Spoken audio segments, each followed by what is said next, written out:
I said, are you ready? I said, are you ready? Are you really ready? And we're going to make it happen.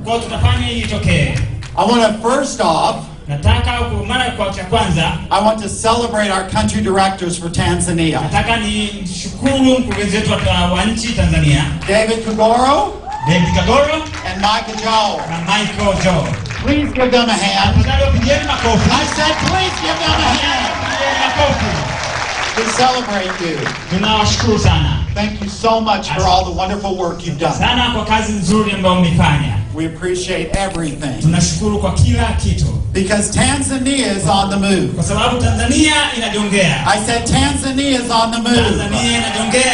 I think you could become number one in Africa. I said, are you ready? It's going to happen. Well, I want to just share with you some things about our company. You've already heard information about the product and opportunity. So I want to start and talk a little bit about the foundation of our company. Trevo will celebrate its 5th year in business this November the 1st. In less than 5 years, Trevo is operating in 22 countries globally. We are in 13 countries right here in Africa. Now, I'm not talking about that we sell in 13 countries in Africa. I'm saying we are officially open in 13 countries with multiple offices. We are taking over Africa. Trevo is going to dominate all of Africa. We are going to touch every person on this continent, giving them the opportunity to empower their lives. And we can't do it without you. We need you to be a part of that. And you have the opportunity to transform your life. We call it the Trevo Extraordinary Life. Let me tell you what the Trevo Extraordinary Life means. It means that you live in a place where money is no object. When you lay your head on the pillow at night, you're not trying to figure out how you're going to pay your bills, because you have more than enough. People in Trevo that live the extraordinary lifestyle, when they go shopping, they don't need to look at price tags, because money is no object.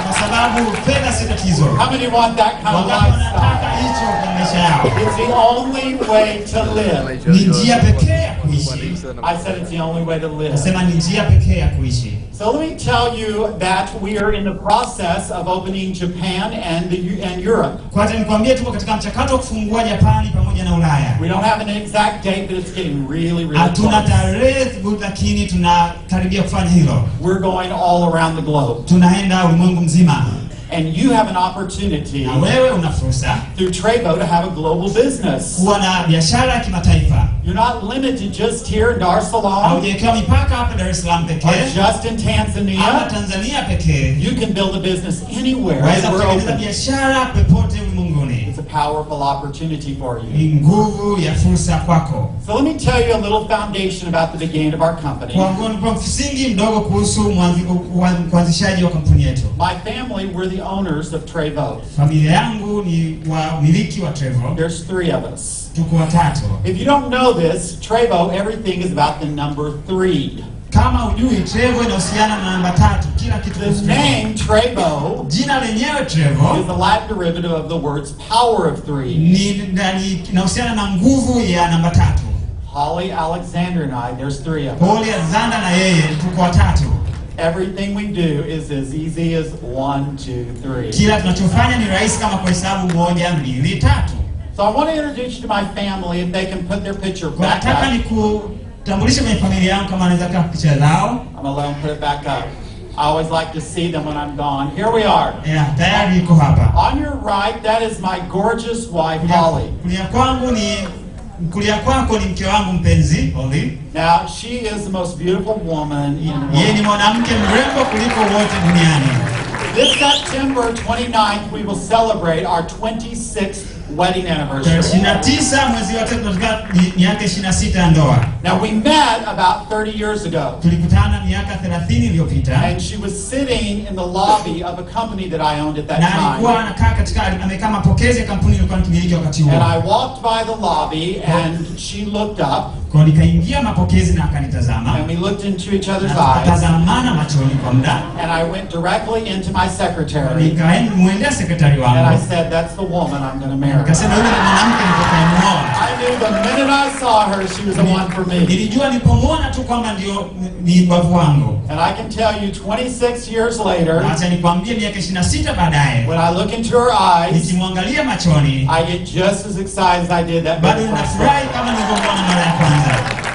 She's amazing. Ni mwanamke wa ajabu. She's one of the most incredible businesswomen you'll ever meet. Yeye fanya biashara wa ajabu ambaye nimekuona. She oversees all the accounting and legal work for Trevo. Anasimamia akaunti zote na mambo ya kisheria katika Trevo. She's a phenomenal wife. Ni mwanamke ambaye ana mambo upeo mkubwa. An amazing mother. Na mama ambaye ni mama wa ajabu. Now we have one child. Kwa tuna mtoto mmoja. When I come to Africa, ninapokuja Afrika, everyone always asks why only one child. Kila mtu ananiuliza kwa nini mtoto mmoja pekee. And I always say, na daima huwa nawaambia, we wish we had more. Natamani tungekuwa na zaidi. But we did only have one. Lakini tumempata mmoja tu. And we were so fortunate because the one is perfect. Na tuna bahati kwa sababu mmoja ni kamili. Now on September the 15th, kwa hiyo mwezi huu hapa tarehe 15, Alexander will turn 21. Alexander atafikisha miaka 21. So September is a good month for our family. Kwa hiyo mwezi wa 9 ni mwezi mzuri kwa familia yetu. Now she is in her 3rd year at the university. Iko mwaka wa 3 chuo kikuu. And she's studying to become a teacher because she loves helping children. Na anasoma awe mwalimu kwa sababu anapenda kusaidia watoto. And I tell people she is. Na naambia watu kwamba huyu the most beautiful, ni msichana mzuri, smartest, na mwenye akili, amazing creature kiumbe ambacho that has ever been created on this planet. Ambacho kimewahi kuumbwa kwenye sayari hii. And I tell you, if you don't believe me, nakwambia kama hauniamini, you just ask her father because he muulize knows. baba yake kwa sababu yuko hapa. Now the only problem that I'm having right now, tatizo pekee ambalo ninalo kwa sasa, is that as she's getting older, kwa sababu anakuwa, the boys are knocking on her door. And I've told her, Alexandria, they can submit their application to me, but it will probably be denied. Now, I was in Nigeria a couple of months ago, and I was looking for a young man in Abuja. He's one of our life and health coach leaders. And he keeps hitting Alexandria up on Facebook. And he keeps asking her to marry him. I wanted to collect his application, but he was hiding from me. He's a smart boy. So that's our beautiful family. God has been so good to us. And He's blessed us so abundantly. And we believe that who much is given, much is required. That's why our purpose in Trevo, our purpose in life, is to go around the world so that people can hear the message that God created them for greatness, and that through the Trevo platform, they can experience abundance in their life. How many of you would like more abundance in your life? Well, it's coming to visit your house. I said it's coming to visit your house. It's the power of Trevo. Now there are 3 things that we want to happen to you being a part of Trevo. Number 1 is we want you to experience wellness in your life. Trevo is not in the sickness business. Trevo is in the wellness business.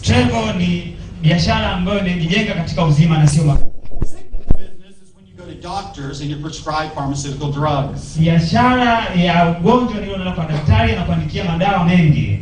That part of the sickness business hiyo sehemu ya biashara ya magonjwa is why I developed Trevo. ndio maana ikanisababisha nianzishe Trevo. I grew up in a home where my mother was chronically ill all of my life. Nilikuwa katika familia ambayo mama alikuwa ni mgonjwa sana. And I watched her go from doctor to Na doctor, nikamwangalia akienda kwa daktari mmoja hadi mwingine. being prescribed one pharmaceutical drug after another. Akaandikiwa dawa moja na kumaliza akaandikiwa na nyingine. And I watched it destroy her body. Na nikamwangalia akiharibu mwili wake. Now, doctors are the greatest gift we have in the world. Daktari ni zawadi kubwa tulionao ulimwenguni. And there are times when pharmaceutical drugs are needed. Na kuna wakati madawa hayo wanatuandikia yanahitajika. But they're overused. Lakini wanatumia zaidi nguvu kubwa. Because people don't know. Kwa sababu watu hawafahamu. That their bodies are missing the vital nutrients. Kwamba miili yao inakosa virutubisho muhimu. That bring about good health. Ambavyo vinaleta afya njema. So Trevo is in the wellness business. Kwa hiyo Trevo katika biashara ya uzima. We're about living well. Kuishi maisha bora. Being strong. Kuwa na nguvu. Being able to live a long, strong, healthy life. Kuwa na uwezo kuishi maisha marefu yenye afya. And so through this product, kwa kupitia biashara hii ama product hii, that is what people are experiencing. Ndicho ambacho watu wanapitia ama wanakipata.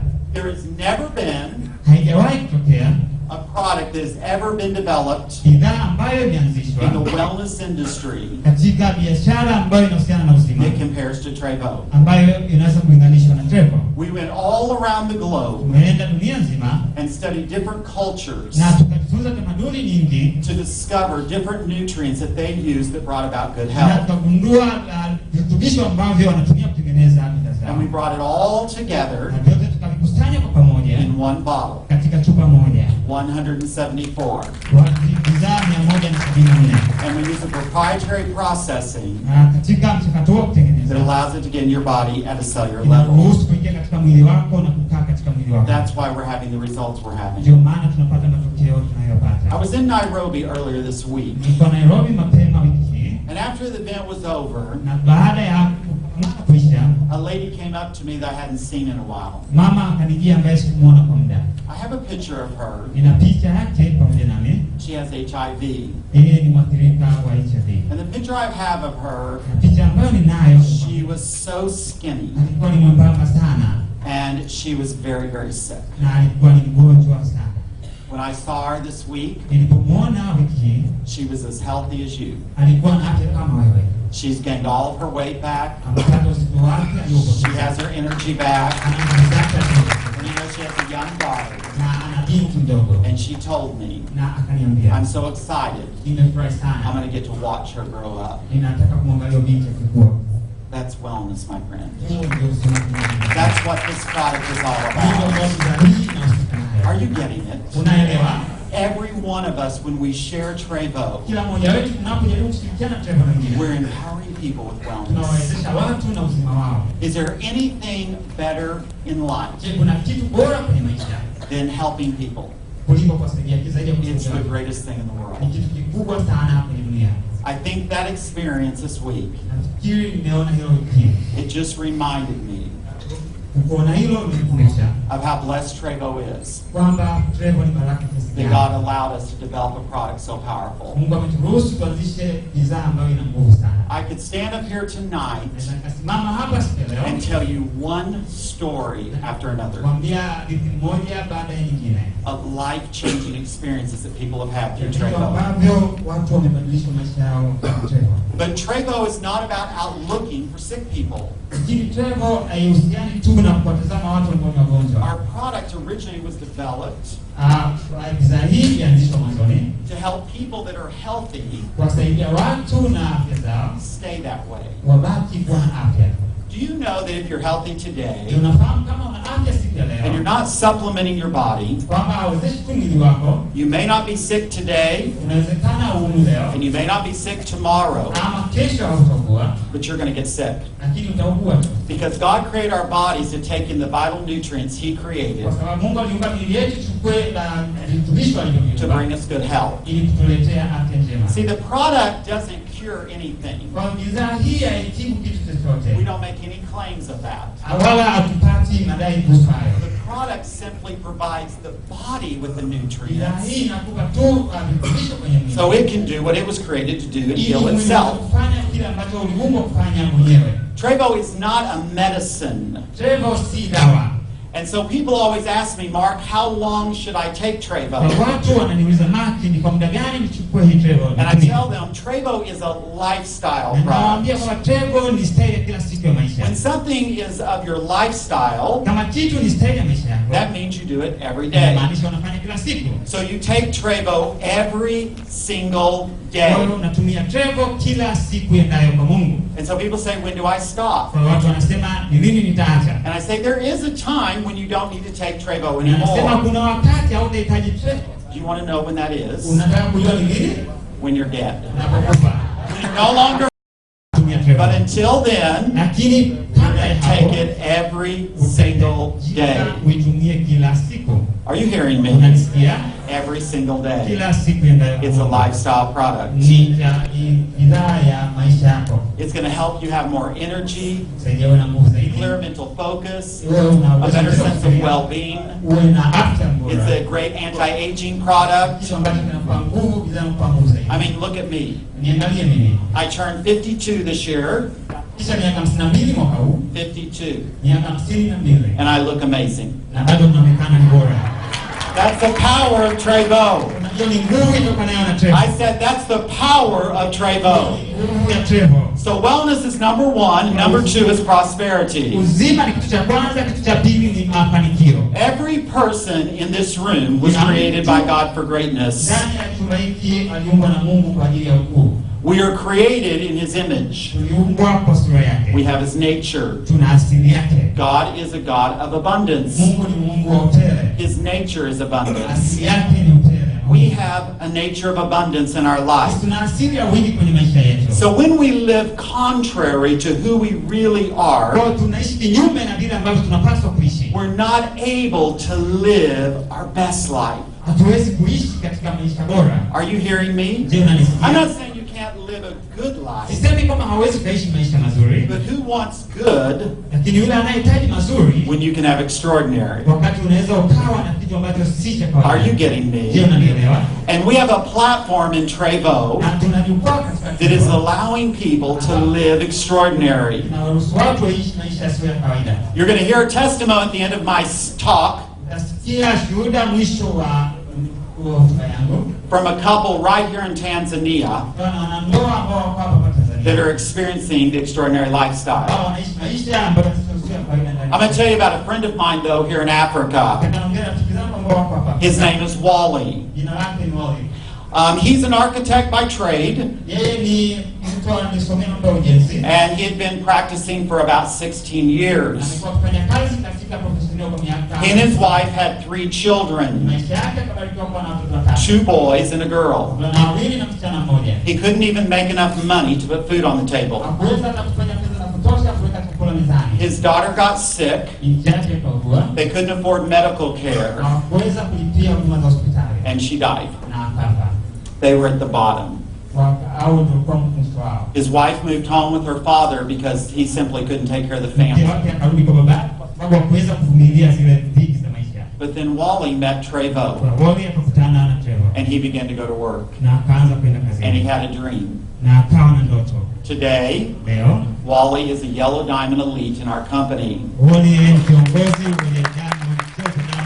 He makes almost $40,000 every single month. Dola 40 kila mwezi ndani ya Trevor. He and his wife drive 2 brand new Trevo Wake cars. wanaendesha magari mapya. Now, all of that is exciting, Na vyote hivyo vinafurahisha. but the most exciting thing for Holly and I Lakini kinachofurahisha zaidi kwa Wally na mimi is 1 year ago, this coming November, kwamba Novemba hii inakuja mwezi 11. his wife Taiwo, Mke wake Dero she gave birth to a son. alizaa mtoto wa kiume. So their setback Kwa hiyo wakakaa.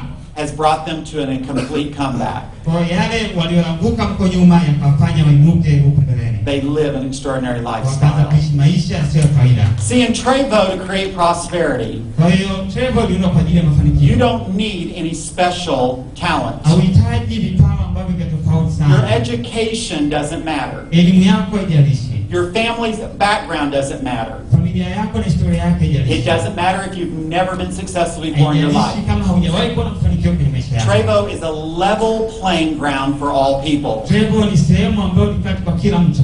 The only thing you need in Trevo to be successful Chochote unachohitaji pekee unachohitaji ili uwe na mafanikio kwenye is have a big dream kuwa na ndoto kubwa and be willing to do something na about uwe it. tayari kufanya kitu kuhusu hiyo ndoto. That's the key. Huo ndio funguo. You getting it? Unaelewa? So that's prosperity. Kwa hayo ndio mafanikio.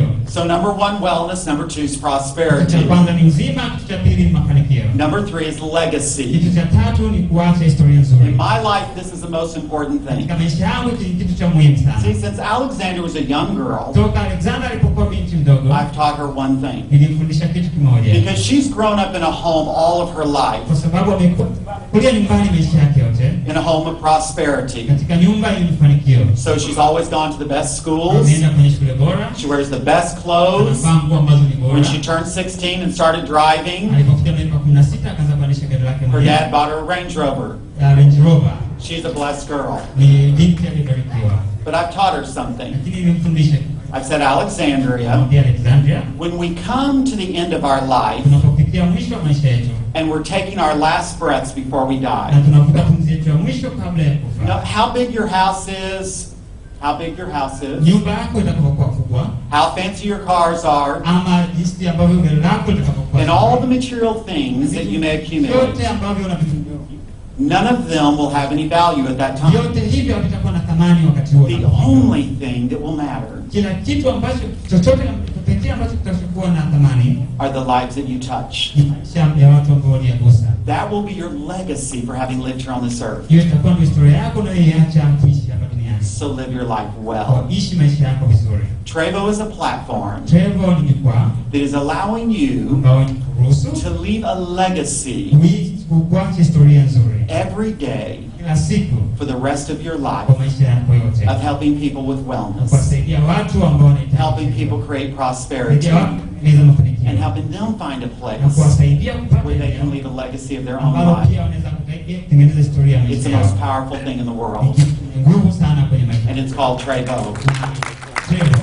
So for all of you in this room today, Kwa kila mmoja wenu kwenye nyumba hii leo, I'm going to tell you something. na nikwambie kitu. I'm considered the father of Trevo. Mimi najihesabia kama baba wa Trevo. So as the father of Trevo, Kama baba wa Trevo, like I told kama Alexandria, nilivyomwambia Alexandria, live your life well. ishi maisha yako vizuri. Leave something behind that matters. Acha kitu kizuri ambacho kinajali. See, all the things that you accumulate are just there for you to enjoy them. Vitu vyote ambavyo umekusanya viko ili wewe tu The vifurahie. important thing in life is helping people Kitu cha muhimu kwenye maisha ni kuwasaidia and making a watu difference in the na world. kutengeneza tofauti See, when ulimwenguni. you live an extraordinary Ishi life, maisha yasiyokuwa ya you're kawaida. empowered Umewezeshwa to make a difference in the world. kutengeneza tofauti ulimwenguni. The second to last day of the month, Ah, the end of the month, mwisho wa mwezi is mine and Holly's favorite time of the month. ni muda tunaopenda sana mimi na Holly, Because that's when we get to write checks kwa sababu ndipo ambapo to tunaandika all the cheki different organizations that we kwa support, mashirika mengi ambayo tunayategemeza that we're passionate about. ambayo sisi tunayasaidia. That's what life's all about. Hicho ndicho ambacho maisha. Now, don't come up to me after this is Kwa over usinijie kwangu baada ya hiki and ask me to give into your work. na kuniambia kwamba nitoe cheki kazi Because I'll yako. tell you what I tell everyone Kwa sababu else. nitakwambia kila ambacho ninaambia kila mtu. Get involved in Trevo, Jihusishe na Trevo. make your own money, Tengeneza fedha zako. and give into what you're passionate Na about. wapo kile ambacho unakitaka wewe. Okay, I'm glad we're clear on that. Kwa natamani tunaelewana kwenye hilo. Wonderful. So we know this is the foundation, this is the mission of Trevo, Fahamu ni msingi na hili ni jukumu la Trevo. and then those three things sit on a foundation, Vitu hivi vitatu vipo katika msingi. and that foundation is one word, Na msingi huo ni neno moja. and it's called love. Unaitwa upendo. Do you want to be hugely successful in life? Unataka kuwa mkubwa na wenye mafanikio. Hugely successful in this business? Kuwa na mafanikio katika biashara hii. Then love people. Wapende watu. You see, when I look into this audience tonight, Ninapoangalia makutano haya siku ya leo, I'm not looking at your outer of what you look like. kuangalia jinsi ambavyo unaonekana kwa I nje. look into your Na eyes kuangalia machoni kwako and I see talent, na ninaona kipawa, gifts, abilities and purpose and a destiny. When you see people the way God sees them, and you love people for where they are, you can change the world. We live in a world that's always judging people, not realizing that they're a masterpiece. There's no one just like them. And God created them special to live an extraordinary life. And that's why I travel all around the globe, is sharing the message of what Trevo's all about. Are you hearing me tonight? I said, are you hearing me tonight? This is the power of what our company is about. So tonight I'm going to give you a training. And I hope you have something to write with. Because what I want to do is equip you for success. Here's the problem in our industry, network marketing. There are two things. Number one is most companies that come to Africa, what they come here for is to turn you into a retailer, sending you out on the streets to go peddle their product. I'm telling you the truth. That's not what Trevo's here for. We're about changing your life, teaching you how to live an abundant life. The other thing that is a myth in this industry is that people will try to talk to you about an opportunity, and they tell you all you've got to do is just get in, get a few people, and you're going to become a millionaire. I'm a 23-year veteran of this industry, and I can tell you as an authority that that's a big lie. That's not how this business really works. So I'm going to ask everyone in the room a question. How many of you in this room, you have a dream? Raise your hand if you have a dream. If you have a really big dream, get both hands up. If the dream is really huge, start waving them at me. You got a dream? Look at the room. Everything's going. Okay, now put your hands down. Now I have a second question. How many of you in the room are willing to do something for that dream to become a reality? How many of you are willing? How many of you are willing? Put your hands down. I see the same thing everywhere I go. When I ask people, do you have a dream? This is what I see from the platform. This. Everybody has a dream. But then when I ask the second question, how many of you are willing to do something about that dream? This is what I see looking into the audience. Why is that? Because everyone wants something for free. People want life to come to them for free. Are you hearing me? Success has a price tag. You have to be willing to do whatever it takes to get there. I've been on this journey for a long, long time. I started my first company when I was 16 years old. I became a millionaire at the age of 19.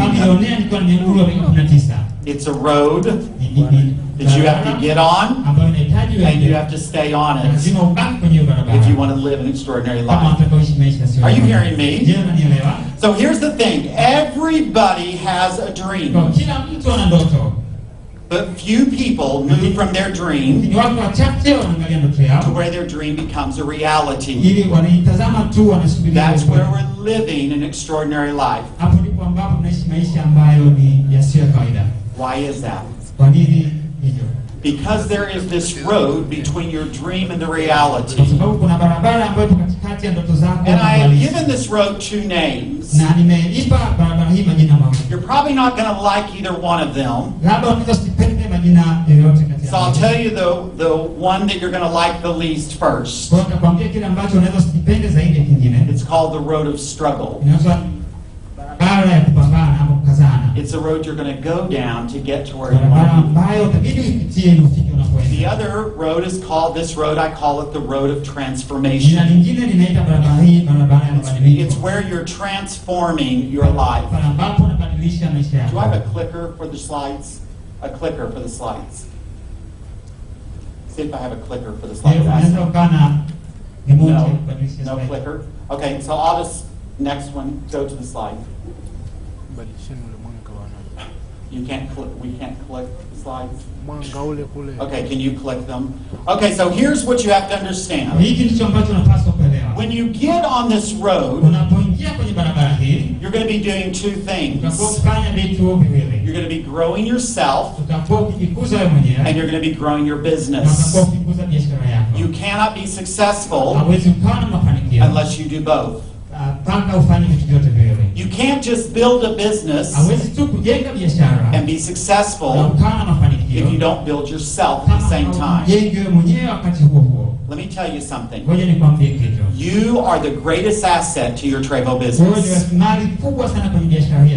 See, you can always get more people for your team, but you are only one. And so the first thing you're going to do on this road is you're going to begin to develop yourself. So we say that in life, you should always be growing, moving, and changing. Taking your life to another level. So you've got to be in a person of personal development for many, many years of my life. So you have to constantly be growing the way you think. You read books. You listen to audios. You get around people that will bring you up instead of bringing you down.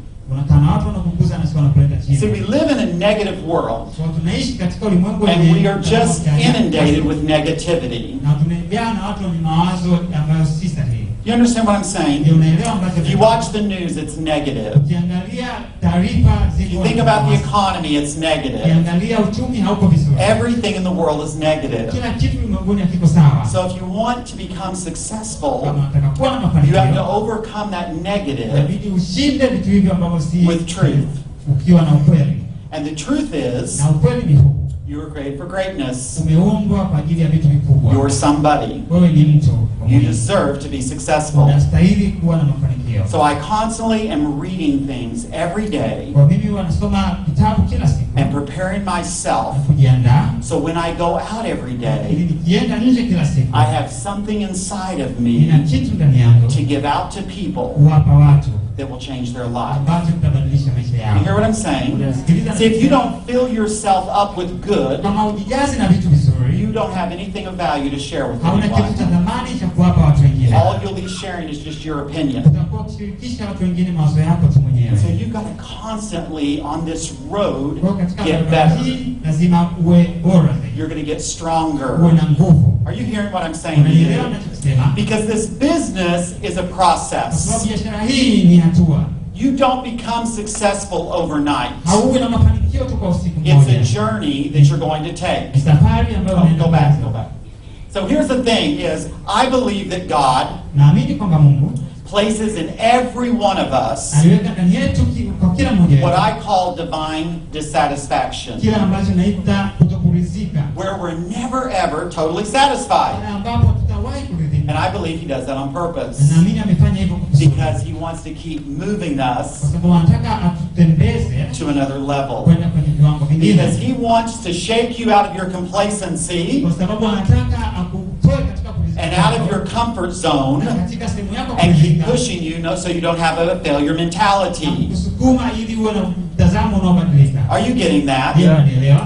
I live a very, very extraordinary life. Ninaishi maisha ambayo si ya kawaida hata kidogo. But every day when I get up, Lakini kila siku ninapoamka, I want to do more. nataka nifanye I want to zaidi. go higher. Nataka niende juu Because zaidi. I keep opening my mind Naendelea kufungua ufahamu wangu that there's more in life kwamba kuna vingi zaidi kwenye than where I maisha am now. kuliko hapa nilipo. So I want to go Kwa higher. nataka niende juu I want to zaidi. experience something Nataka better. nipate kitu bora zaidi. That's what I want you to do. Ndicho ambacho nataka I want you niwe. always wanting to go to a higher Wewe place. upende kwenda katika eneo la juu. Because that's what you were created for. Sababu hicho ndicho ambacho Are you nimeumbwa. getting it? Je, unaelewa? So here's the thing, as you were created for greatness, Kwa hiyo ndio kitu ulivyoumbwa kwa ajili ya ukuu. who are you going to become? That's the question. Na hilo ni swali. See, your mother and father, they don't make you who you are. Baba yako na mama yako hawakufanyi wewe ulivyo. You determine who you are. Wewe ndio utabashiri unataka kuwa nani. Your spouse won't determine it. Mke wako na mume wako hata You determine it, who will you wewe become? mwenyewe utaamua utakuwa nani. Are you going to become Wewe extraordinary? utakuwa mtu ambaye Are you si going to be kawaida, average? ama utakuwa mtu wa wastani. Are you going to be Ama ordinary? utakuwa mtu wa kawaida Are you sana. going to come to the end of your Ama life utafikia mwisho wa maisha yako with regret, ukifanya majuto. thinking I should have Fikiria labda ningeweza done more than I did? kuliko hapa ambavyo nimefanya. Think about it. Hebu fikiri kuhusu hilo. So here's the thing, you can be great Kitu unaweza ukawa as long as mradi tu you understand utaelewa that greatness ukuu is doing something in life kwamba kitu kwenye maisha that makes a difference in other people's kile ambacho lives. kinafanya tofauti kwenye maisha ya watu wengine. That's what being a part of Trevo is about. Kuhusu sehemu ya Trevo inahusiana na Allowing you to do something great, kuruhusu kufanya kitu to make a difference in people's kutengeneza lives. tofauti kwenye maisha ya watu So wengine. here's the thing, the success you create in Trevo will give others the courage to take their step of faith. Ukiwa unatengeneza hapa kwenye Trevo itawapa watu wachukue hatua ya imani. See, everyone Kwa kila is waiting on someone wanamsubiri mtu mmoja to be the first. awe wa kwanza. So in your team, Kwa kwenye timu yako maybe you're going to be the first labda wewe utakuwa wa that's going kwanza. to take the step of faith Utaenda kuchukua hatua ya and be imani. willing to do whatever it takes Utakuwa tayari kufanya kila siku to ya create leo success in your team. kutengeneza mafanikio kwenye timu yako. We have beautiful leaders sitting here on this front Kuna row, viongozi wazuri wamekaa hapa mbele and the steps of faith that they've taken na kwa imani ambayo walichukua that's brought them to where they are today inawaleta hapa walipo leo. is an inspiration to others Ni kama kutia moyo kwa watu to wengine take their step of faith. kuchukua hatua zao za But imani. all of us Kama wote sisi have an influence of people in our life. tukiweza kushawishi watu wengine, And so we have a responsibility na tuna jukumu to step out, kutembea na to kwenda do nje. things that are easy, Kufanya vitu ambavyo sio virahisi so that we lead the way for others to follow. ili tuache njia watu wengine wafuate. Are you getting Je, me? unanielewa? How many of you are willing? Wangapi wako I tayari? said, are you willing? Uko tayari? Next one. So here's the problem. Tatizo hili hapa. People allow the world Watu wanaruhusu ulimwengu to define what greatness really is. kuwaelezea ukuu na maana gani. Don't allow the world Usiruhusu ulimwengu to tell you what you're supposed to be, kuambia kile ambacho unapaswa kuwa, what greatness is for you, ama ukuu ni nini kwako, what is in your heart, nini kiko kwenye moyo what's wako, deep inside of you that you desire. kiko ndani ya moyo wako ambacho unakitamani. It was put there for a reason. Imewekwa pale kwa Now sababu, go for it. na kiendee sasa. See, Trevo isn't about making money Kwa Trevo sio kuhusu tu kutengeneza for pesa, just the sake of making money. kwa sababu sio kutengeneza So if I ask someone, why are you joining Trevo? Ukiuliza mtu kwa nini unajiunga na Trevo, And they tell me they're joining to make money, akaniambia unajiunga ili utengeneze then pesa, I tell them you're going to fail. na waambia utashindwa. The way you join Trevo properly Ukijiunga Trevo kwa usahihi, is you have a why. utakuwa na swali kwa nini. Why is it you would join Trevo? Kwa nini umejiunga na Trevo? Is it that you want a new home? Je, ni unataka You want to nikwambie- provide education for your ama children? unataka kuwa na elimu nzuri You want to be able to kwa give watoto? into good Ama works? unataka kupata kazi nzuri? That's a why.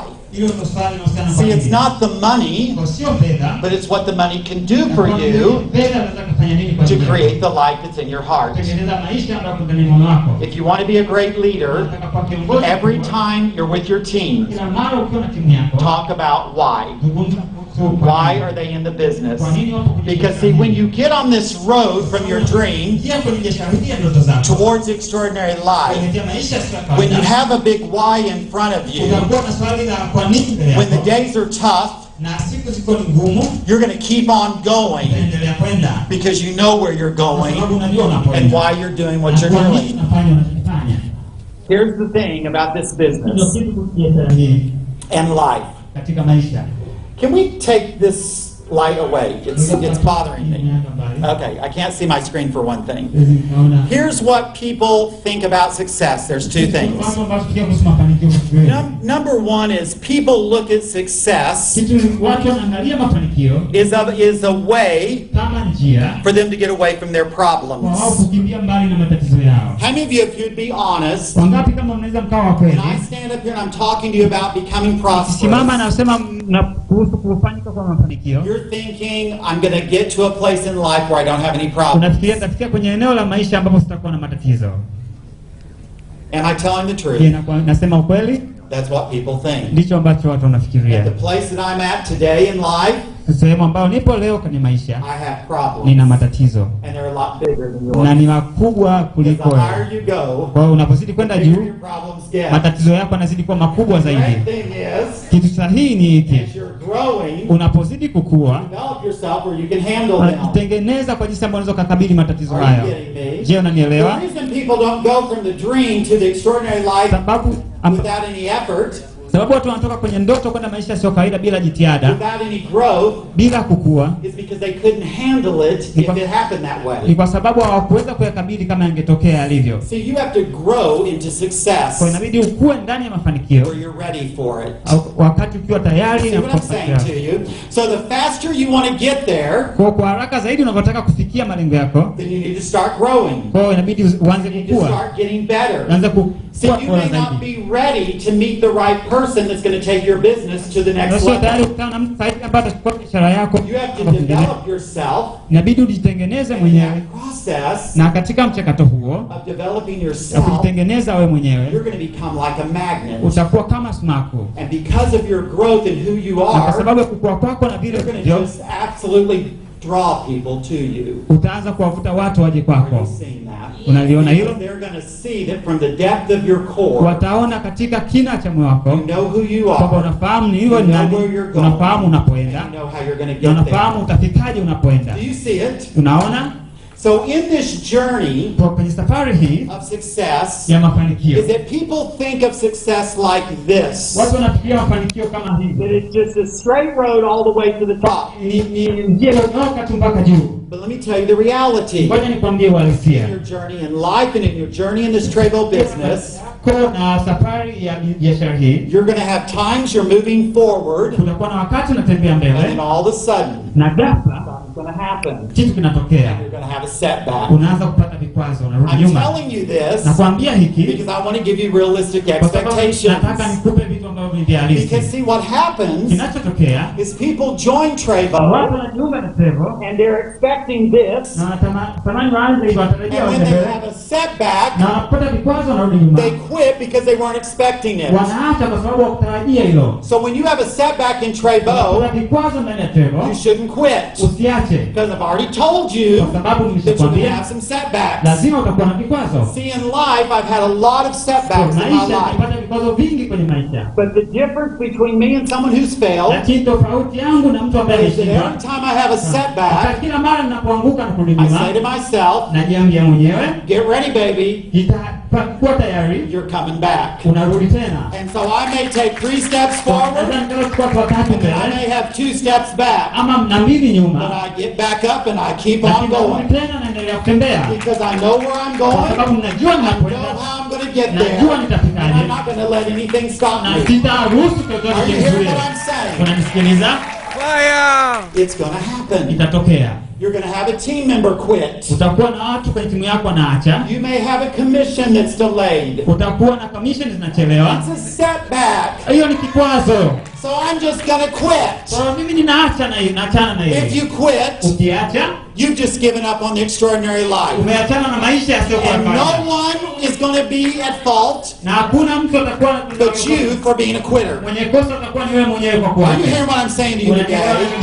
See, you've got to be willing to go through the comebacks and the setbacks if you want to go all the way to the top. Are you hearing what I'm saying to you tonight? If you'll get this ukielewa and hili you'll apply it to your na business, ukaitumia kwenye biashara yako, every one of you in this room kila mmoja wenu kwenye chumba can hiki become successful at some atakuwa ni level. mtu wa mafanikio. Every one of you. Kila mmoja wenu See, in this business, kwenye biashara hili there are 4 things. kuna vitu vinne. Every person joins the same company. Kila mtu anaungana na kampuni moja, They represent the same product. wanawakilisha bidhaa moja, They have the same compensation plan. wana mpango mmoja unaofanana. Why is it that some people succeed Kwa nini basi watu wengine while wanafanikiwa other people na fail? wengine wanashindwa? Because the fourth thing, Kwa sababu ya kitu cha nne. this is the only variable in the Hiki business, ndio kitu pekee ambacho kwenye and biashara. that variable Na kitu hiki is kinachotegemea you. ni wewe. you have to determine. Lazima wewe Because see, uangalie. Trevo's not on trial anymore. Trevor haipo katika majaribio tena. Our product has changed people's Bidhaa yetu lives. imebadilisha maisha ya watu. Our company is a global company. Kampuni yetu imekuwa ya kimataifa. We've already created many millionaires. Watu wameshatengeneza mamilioni ya So watu. it's not a question of is Trevo going to work? Kwa hiyo sio swala la kwamba Trevor inafanya The kazi. question Lakini is, swali ni kwamba are you going to work? je, wewe utafanya Are you kazi? going to do what you need to do? Utafanya unachopaswa So kufanya. if you fail in Na Trevo, ukishindwa kwenye Trevor, don't come crying to me, usije ukanililia because mimi. I'm going to tell Kwa you, sababu nitakwambia you didn't do what you needed to do. ukifanya unachopaswa And kufanya. tonight I'm going to tell you what you Leo need nataka to do. nikwambie unachopaswa Do kufanya. you hear it? Je, unasikia? Now here's the thing about this journey. Hii ndio kitu kwa safari hii. Most people are standing here with their dream, Watu wengi wanasimama hapa wakiwa na ndoto zao. and they're waiting for a Na miracle. wanasubiria miujiza. I'm a very spiritual person. Mimi ni mtu wa kiroho sana. So what I tell you is I see people Wanachokwambia ni vile ambavyo unaona watu who they are praying, ambao wamekuwa and wakiomba they are na crying, wanalia and they are begging na wanaomba God Mungu to give them a miracle. awape muujiza. God, I need a miracle. Mungu anahitaji muujiza. When I came downstairs tonight, Ninaposhuka kwenye ngazi waiting on David to pick me up, nikimsubiria David anichukue, there was a man that knew I was coming to town. kulikuwa kuna mtu alifahamu kwamba And when I was here the last time, nilipokuwepo kwa mara ya mwisho, he called our office in the States over and over again, alipiga simu huko Marekani mara nyingi trying to get me to loan him money. akijaribu kunifanya nitumie pesa. He was in the lobby tonight waiting on me because they knew where I Alikuwa stayed. kule mapokezi kwa sababu alijua nitakuja And he hapa. wanted to talk to me Akataka azungumze na about borrowing money. kuhusu kuniadhima fedha. And he was talking to me about what he was doing for God and Na alikuwa everything. akiniambia kile ambacho anafanya kwa ajili ya Mungu. And I told him, I'm going to be honest with you. Nikamwambia ngoja niwe mkweli kwako. God would never Mungu hata ask people to do something kuambia watu wafanye kitu and he wasn't going to provide ambacho provision. hapa jinsi ya kufanya hivyo kitu. So if you need provision, Kama unahitaji vitu, come to the meeting and join Trevo. njoo kwenye mkutano na mjumbe. Are you hearing me? Unanisikia? It doesn't happen by accident. One of you have a miracle coming, Na kila mmoja wetu ana muujiza ambao unakuja. and I'm going to tell you where to find it. Lakini nitakwambia wapi. How many of you all want me to tell you the secret of where your Wangapi miracle nataka is? niwaambie siri ya hapo ambapo tunaishi Okay, I'm leo. going to tell you. Ngoja nikwambie. When you leave here, Unapoondoka hapa, you go to the first mirror that you can find. nenda kwenye kioo cha kwanza utakachokutana And when you nacho. get to that mirror, look in the Kioo mirror. hicho, angalia kwenye kioo. And the reflection looking back at you, Na yule ambaye anakutazama ndani ya kioo, that's the miracle that you need. huo ndio muujiza unaohitaji. You've got everything you need Na kila ambacho unahitaji to do whatever it is you need to do in kufanya life. chochote ambacho unapaswa kufanya. You are the miracle you've been waiting Wewe ndio on. muujiza ambao umekuwa ukisubiri. And let me tell you something else about God. Nikwambie kitu kingine kuhusu He is Mungu. not going to do anything Hatafanya chochote until you do something mpaka ufanye first. kitu kwanza. You can have all the faith in the world. You can quote every scripture you can come up with. But honey, nothing's going to happen until you get into action. Mpaka uanze kufanya kazi. Because faith without Kwa works sababu imani bila matendo is dead. imekufa. So your dreams without Ndoto works, zako bila kazi they're dead. Nothing's happening to zimekufa, hakuna you. kitakachotokea. You may not like me saying Hata that, usinipende niseme but I'm hivi, telling you truth lakini tonight. nakwambia ukweli leo. Okay? So it's not about this one event happening where you become successful. Sio kuhusu kwamba mtu atakuwa na furaha ukiwa na mafanikio. Success is simply one step Mafanikio ni rahisi tu, ni hatua moja after another. baada ya nyingine. It's not one significant thing, it's just one step Sio kitu kingine cha muhimu ni hatua moja tu after another. baada ya nyingine. But each step is significant Lakini kila hatua ni ya muhimu. because each step is just moving you one step closer. Kwa sababu kila hatua inakupeleka hatua karibu zaidi. See, if you're in the business today and you're not where you want to be, Kama kwenye biashara na au pale ambapo unataka all you've got to do is keep on stepping. Endelea kutembea. One step at a time, and you're going to get there. Na utafika. Are you hearing what I'm saying to you tonight? So here's the thing. On this step, Kwenye hatua hizi, let me explain to you what you're going to experience in this business. wewe nikwambia ambacho utapitia kwenye biashara. How many of you all know that not everyone's going to be interested in what you have to say? Wangapi unafahamu kwamba sio kila mtu anaweza kuelewa kile ambacho anakuambia. See, this is what the business of Trevo on this road looks like. Hivyo ambavyo biashara ndani ya Trevo inaonekana. See, I'm going to go out and I'm going to begin to talk to people about Trevo. Nitaenda nje naanza kuzungumza na watu kuhusu Trevo. And there are three kinds of people Kuna aina tatu za watu that I'm going to come in contact with. ambao nitawafikia. Write it down. Andika. This is why people fail in network Hicho marketing. ndio kwa nini watu wanashindwa kwenye biashara Because ya they do mtandao. not understand the Kwa business. sababu hawaelewi biashara. Number one, I'm going to find customers. Kitu cha kwanza naenda kukutana na wateja. These are people that want to use the product. Hao ni watu ambao wanataka kutumia bidhaa. And we want as many customers as we can Na get. tunataka wateja wengi kwa kadri tunazopata. The second person is called a casual business partner. Mtu wa pili anaitwa mshirika wa biashara wa kawaida tu. What is a casual business partner? Mshirika wa kawaida wa biashara ni nani? This is someone who joins your Ni business mtu ambaye aliungana na biashara and they're yako really excited. na wakafurahi sana They're just going to do great things kwamba wanafanya vitu vizuri and they go to work. na wanaenda kufanya kazi. But then after a few months, Baada ya miezi you michache don't know what happened to them. hawajui nini kimewapata. They had some kind of challenge in their life come up. Wanakutana na changamoto kwenye They're maisha. not returning your phone calls. They're not coming to seminar. Hawaji kwenye You semina. don't know what happened to Hawajui nini them. kimewapata. And then in about 3 or 4 months, Na baada ya miezi mitatu minne they come back. wanakuja. And when they come back, Na wanapokuja they're all excited again. wamefurahi tena. Okay, I'm ready to go now. Waliko tayari And they kuendelea. start going again. Na wanaanza kutembea And then a tena. few months go by, Miezi they michache disappear again. wanatokomea tena. That's why I call them casual business Ndio maana wewe partners. kama biashara wa kawaida. It's great when they're there, Ni vizuri but you wanapokuwepo. can't count on them. Hauwezi kuwategemea. Let me tell you a secret. Ngoja nikwambie siri. In network Kwenye marketing, biashara if you mtandao, want to be hugely kama watakuwa successful, wamefanikiwa na it won't happen haitatokea if you only have customers and casual business kama partners. una wateja peke yake na wafanyabiashara wa kawaida. See, most people get discouraged Watu wengi wanavunjika moyo because that's all they have in their kwa sababu business. hao ndio watu pekee Now, wanaofanya you want as biashara. many of those as you can get because they bring volume into your Na business. wanahitaji wengi wakati unaweza kuwapata kwa sababu wanaleta ukuaji wa biashara But the yako. third kind of person is the key to success, Lakini mtu wa tatu kwenye biashara ni ufunguo wa and kufanikiwa. that is called a leader. Na huyo anaitwa kiongozi.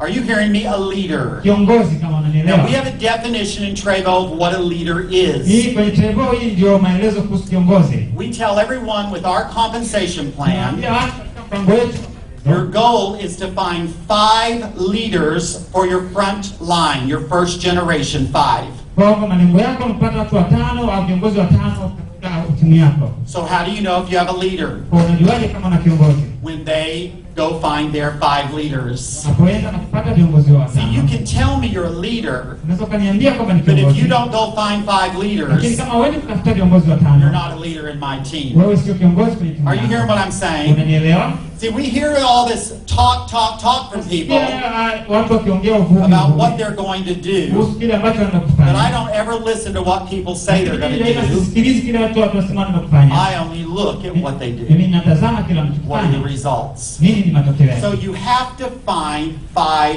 leaders. Everybody say 5. Fanya watu watano. Everybody say 5. Okay, so let me walk you through what's going to happen on that road towards your extraordinary life. Tatokea katika barabara hii ya maisha. So you're going to start out Unapoanza, and you're going to talk to someone unapoongea na mtu, and he's going to tell me no. ataniambia hapana. I'm going to talk to someone else Namgeukia mtu mwingine. and she says, well, I'd like to try the product, Na angependa and she becomes a na customer. anafanyika kwa I'm mteja. going to talk to someone else Namwendea mtu mwingine. and they're going to say, are you crazy? Ananiambia una You got kichani. involved in some pyramid Sitaki scheme. I'm going to talk to my family member and wanafamilia they're going to wako laugh at me. na watanicheka. But see, I'm going to just keep talking to Lakini people nitaendelea tu kuongea na watu because I have a why, kwa sababu nina kwa I have a nini dream na nina ndoto that I have to see become a ambayo reality. inabidi niione ikifanyika kuwa halisi. Are you hearing what I'm saying Unanielewa tonight? nikisema? So I keep talking to people. Kuongea na I watu. may hear no 100 times, but I'm going to keep talking to people. And as I do that, Ninapofanya hivyo, guess what happens? angalia nini kinatokea. All of a sudden, Mara I find someone that wants to be a leader, napata mtu ambaye yuko tayari kuwa kiongozi and they join my team. na wanaungana na timu yangu. So I keep talking to people, stay with me, Unaendelea kuongea na watu, and people tell me no. watu wananiambia Someone hapana. joins, Mtu anaungana they na don't do mimi, what they told me they would do, and they lakini disappoint me. hawafanyi kile walichosema wanafanya. I have a setback, Kwa hiyo nina but kikwazo I keep hapa, on moving naendelea forward. kwenda mbele, And then all of a sudden, na mara I find another leader that's nampata going to kiongozi join me. mwingine. So I keep going on this path Kwa unaendelea kwenda katika every day, not giving up. kila siku bila kukata tamaa. I'm getting some customers, Napata wateja, I'm getting some casual business napata partners. wafanyabiashara wa kawaida tu. Sometimes I'm going up, Wakati mwingine naenda juu, sometimes I'm going wakati mwingine down, naenda chini, but I keep on lakini talking. naendelea kuongea. And then all of a sudden, Mara right when I'm about to give up, wakati nakaribia kukata look tamaa, what happens. angalia I kinachotokea. find another leader, Nampata kiongozi and I mwingine, keep talking, naendelea kuongea. and no matter what happens, Haijalishi nini I kinatokea, keep on moving naendelea forward. kwenda And mbele, because I won't kwa quit, sababu sitakata tamaa. all of a sudden, Mara I find another leader. nampata kiongozi mwingine, You'll see what's happening. Angalia I keep kinachotokea, on, and then naendelea. all of a sudden, na what mara happens? nini kinatokea? Let me see. Wacha niangalie, I find another leader. nampata kiongozi mwingine. Follow me up here. Nifuate, You see what happened? naangalia kinachotokea. Now, Sasa I have 5 leaders. nina viongozi watano. I said I have 5 leaders. Nimesema nina viongozi watano. Stand right across here. Simameni hapa mbele, Stand right across here. simameni hapa mbele. So now I have 5. Kwa sasa na viongozi watano. You see this? Unaliona hili? See, when I started this business, Nilipoanza hii biashara I was crawling. nilikuwa I ninatambaa, didn't even know if I was going to make it sikujua hata someday. kama nitafanikiwa siku But moja, I kept working lakini nikaendelea and kutembea talking to people. na kuongea na And then all of watu, a sudden, I began to get up. na ghafla nikaanza I kusimama started attracting people into my business because I was developing na myself. nikaanza kuwatengeneza watu kwenye timu yangu, kwa sababu nilikuwa And najijenga then I mwenyewe, began to walk. na nikaanza kutembea, And the more leaders that came, na viongozi wengi zaidi I started wakaja, walking faster. nikaanza kutembea kwa haraka And the zaidi, faster I went, na nilipoendelea kwenda kwa the haraka higher I began to go. nikaanza kwenda juu, And no longer am I walking, na sikuwa tena but natembea, I'm running lakini all the way to the top. kwenda juu. Do you hear me? I said I'm running all the way to the Nakimbia top. kuelekea juu. Now how did I do it? Je, niliwezaje kufanya hili? Because I found 5 Kwa sababu leaders. niliwapata viongozi watano. See, you can never work this business long enough or hard enough by yourself. Hawezi kufanya biashara hii kwa muda ama kwa bidii You will ukiwa only be mwenyewe. successful if you build a Kuwa na team. mafanikio pekee kutengeneza timu, But you have to build the right team. lakini unapaswa kutengeneza timu Am I telling the sahihi. truth, Lufu? Ninaongea Without ukweli, leaders, can you be successful? bila No viongozi way. hawezi kuwa na mafanikio. So here, this is Hapa. my support. Hawa ndio msaada wangu. So let me give you another little tip. Ngoja nikupe kitu kingine.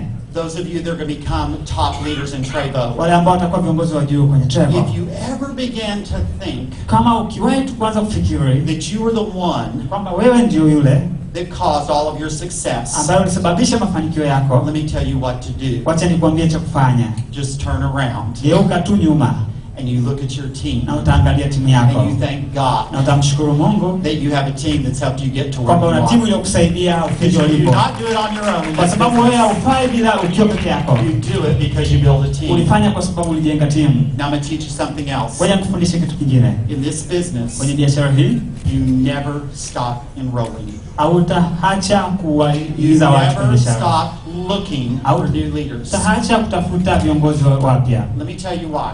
Ngoja nikwambie kwa When nini. you join Trevo, it's a vehicle. Unapoungana na Trevor ni kama And gari. so you get in this vehicle and you're in the driver's Kwa seat. unaingia katika gari hili na uko kwenye kiti cha And dereva you're driving your na business. unaendesha biashara yako. When you stop looking for leaders, Unapoacha kutafuta viongozi, you have just opened the ni door, kama umefungua mlango gotten out of the car, kwamba kutoka nje ya gari stepped back, na ukarudi and nyuma opened the door to the back seat. na ukafungua mlango wa siti ya And you've nyuma gotten in and na shut the door. ukaingia ukakaa. And now, Kwa hiyo sasa, instead of you leading, badala ya wewe kuondoka, you're now behind uko nyuma And what they do na wanachokifanya will determine how high you can go. watabashiri ni juu kiasi gani unaweza kwenda. Are you hearing what I'm saying? Je, unanielewa Listen ninachosema? to me well. Nisikilize vizuri. I've seen this happen in this industry over and over Nimeangalia vitu again. vikitokea mara People nyingi. start making money Watu wanaanza kutengeneza and fedha they sit na down wanakaa na because rizika, they're just going to let their leaders kwa do all the sababu work. watafanya viongozi wao wafanye kazi zote.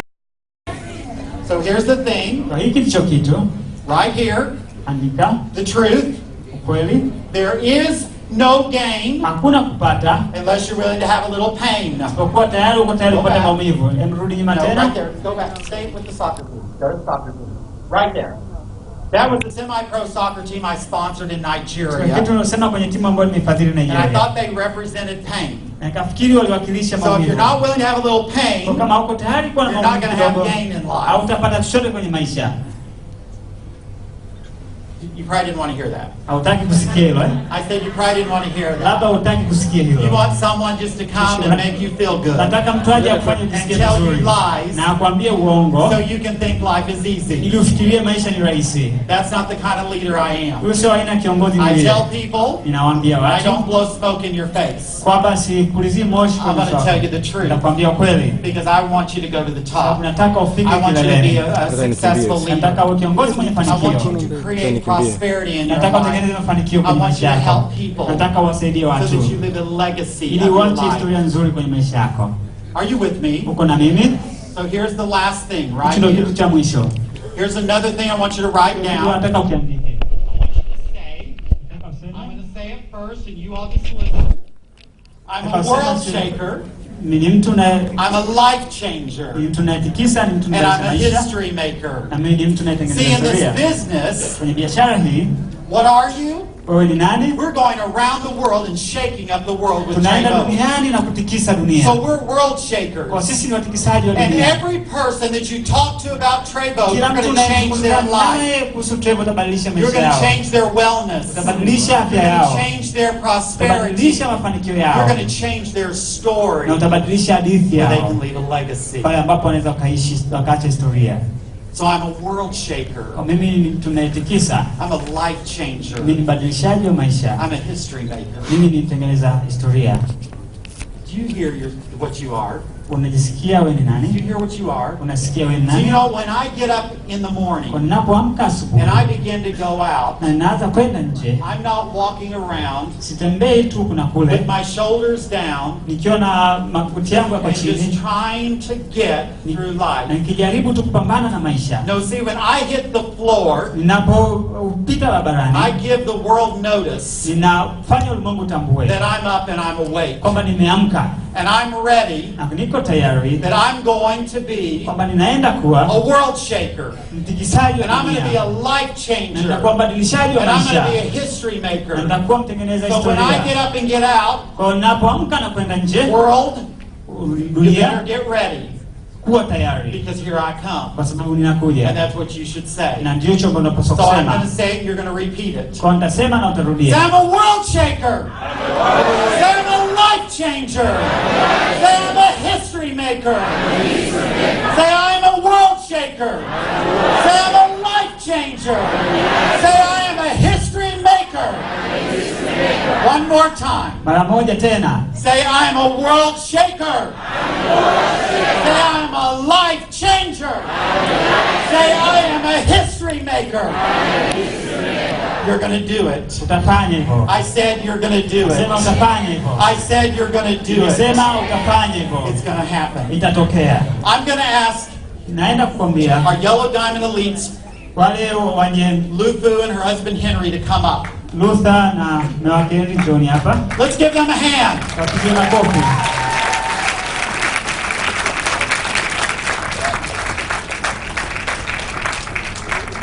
Holly and I love and appreciate them so much. Napenda na washukuru sana. And we're so blessed to have such great leadership Na in tumetoa Trayvon. kuwa na viongozi kama hawa kwenye Trayvon. And I want them to tell you their story. Nataka wakwambie hadithi yao. They're going to tell you where they were, Watakwambia walikuwa wapi and they're going to tell you where they are today. na watakwambia wako wapi leo. And these individuals, Na watu hawa they're world shakers. ni watu wanaotikisa They're dunia. life Ni changers. wabadilishaji wa maisha. And they're history Ni makers. wanatengeneza historia. But your best days, lakini siku zako they're bora yet ahead of you. bado ziko mbele yenu. You've only just begun. Umeanza tu.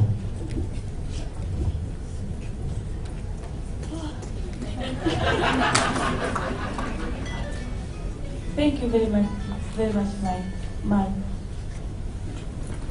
First of all, I want to thank you very much for receiving a God call and bring Trevor to Tanzania. Kwanza nataka nishukuru sana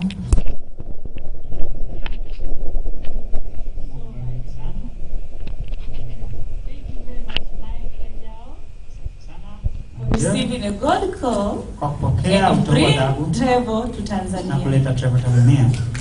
David Kagoro, thank you very much Asante sana for David Kagoro receiving a God call kupokea wito huo and introduce me to Trevor. na Thank kunitambulisha you kwenye very Trevor. much. Asante sana. What I believe that God bring Trevor to Tanzania to transform our life. Ninaamini kwamba Mungu alileta Trevor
But to be honest, kama Mike alivyosema kwamba tulipoona Nigeria, as Mike said when he said Nigeria, kala ugaoga kidogo, we were a bit scared.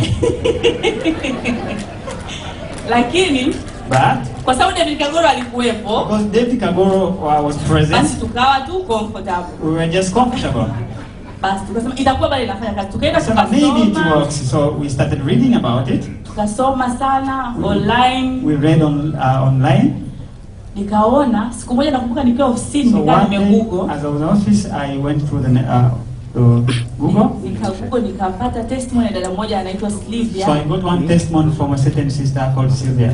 Yuko, I think Sierra Leone, lakini hizi nchi za West Africa. She's in West Africa countries, one of African countries. Nikaona yule dada alisema kwamba alikuwa amesota muda mrefu sana, anatafuta kazi, akaja pata kazi kwa muda mrefu. They said she struggled for a long time without getting a job. Alipokuwa amejoin travel, akakutana na mtu akamintroduce kwenye travel. She met someone who introduced her to travel. Akawa amefanya travel, baada ndani ya miezi 6. She did travel, and after 6 months, ndani ya miezi 6 alikuwa anapata $600. She was acquiring $600. Niliposoma hiyo testimony ya hela, when I read that testimony that it was about money, nilikuwa nimekaa kwenye dawati langu ofisini. I was sitting in my table. Nikasimama. I stood up. And I inhaled, I breathed heavily. Kumbe kuna hela humu. So there is a plenty of money here. Sasa. Now, nitaenda mbele. I'm going up front. Nitaenda nyuma, kaskazini, mashariki. I will go everywhere, east, north, south, west. Na hii travel, with this travel, nitakuwa pale. I will be on top. Nitapaa. I'm going to soar. Basi, kwa hiyo sasa nikawa nasubiri. So I kept waiting. Process za TFA ndefu zaidi ya mwaka. I waited for almost a year. Kwa hiyo ukimwambia mtu akuelewe kwa sababu huna chochote. Because you don't have a thing. Kwa hiyo wanakukimbiza tu anakuambia toa mambo yako. I just told them you give your things. Basi ndio mpaka ilipofika November. So when it came to November last year, mwezi wa mwaka jana mwezi wa 11. November last year. Ndipo tukafanya launch kamili hapa tarehe 11 ukumbi huu. So we launched it on the same hall. Kama nusu ukumbi. But we were just half the hall. Sasa wakati tumefanya hiyo launch. When you launched. Baada tulipotoka pale. When we got out of there. Nilikuwa kama kichaa. I was like a crazy person. Kwa sababu nilikuwa ninahitaji hela. Because I was badly in need of money. Kwa sababu nilikuwa nimezalilika sana kwenye maisha. Because I was humiliated in this life. Kwa sababu ya umasikini. Because of my poverty. Nilikuwa sitaki kuona umasikini. I didn't like to see poverty. Nilikuwa sitaki kuusikia. I didn't even want to hear about it. Nilikuwa sitaki kuunusa. I didn't want even to smell about it. Kwa hiyo nilisema. So I said. Mimi nasema. I'm saying. Lupulize kama Mungu aishivyo. God lives. Ninasema kwamba nitapaa na travel. I'm going to soar with nitakwenda kupaa na travel. I'm going to fly with travel. Ndicho nilichosema. That is what I said to myself. Nilimwomba Mungu kwa juhudi kubwa. I prayed to God so much. Nikaanza sasa. And I began. Recruit. Nikuambia kila mtu. Wengine wanakudharau, lakini nilijua kwamba baadaye watakuja.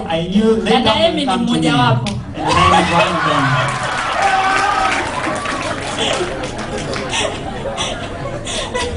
Basi baada ya hapo, after there, mwezi wa kwanza nikaenda, yani nikashangaa, mwezi wa kwanza nikapata milioni 3. January I got 3 million.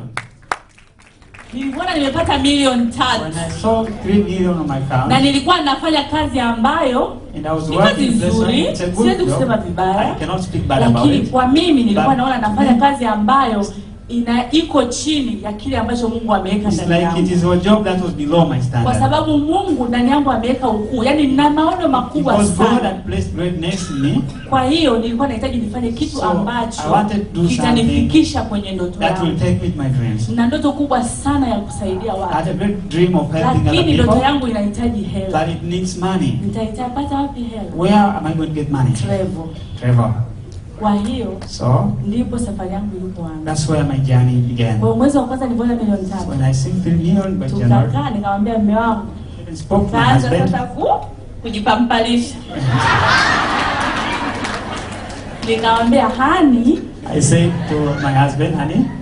Ninaomba ni resign tafadhali. I want to resign from my work. Akasema hizo milioni 3 tu. Said only because of 3 million? Nikamwambia nikiresign zita double. I said if I resign the amount is going to double. You know, by February nikashatoka kazini, bado ilikuwa ni 1 month notice. It was a 1 month Nakumbuka mpaka notice. boss wangu siku akaniita. So remember my boss called for me. Said, "Love, Is it because of that thing?" kwa sababu tu ya hicho kitu." Nikamwambia yes. They said, And do you "Ndio." know what? Na unafahamu I'll nini? make you proud.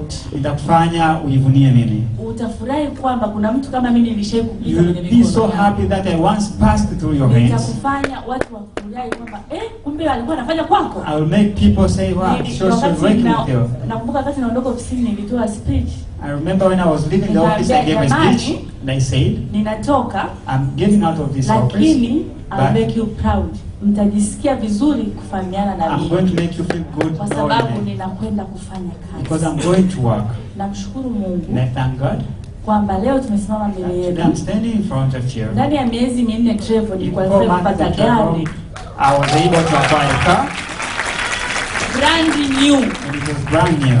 Siku naenda kupokea lile gari, By the time I was going to receive that car, nikapewa kwanza kadi. I was given Maana card. wanakupa kila kitu. because they give you everything. Kila kitu, yani gari inakuja tayari na plate number. It comes with a plate number on it Kwa hiyo nikapewa already. ile kadi. So I was given a car. Niko na gari sasa, tuko na mnao kwenye gari yetu nyingine nzuri sana.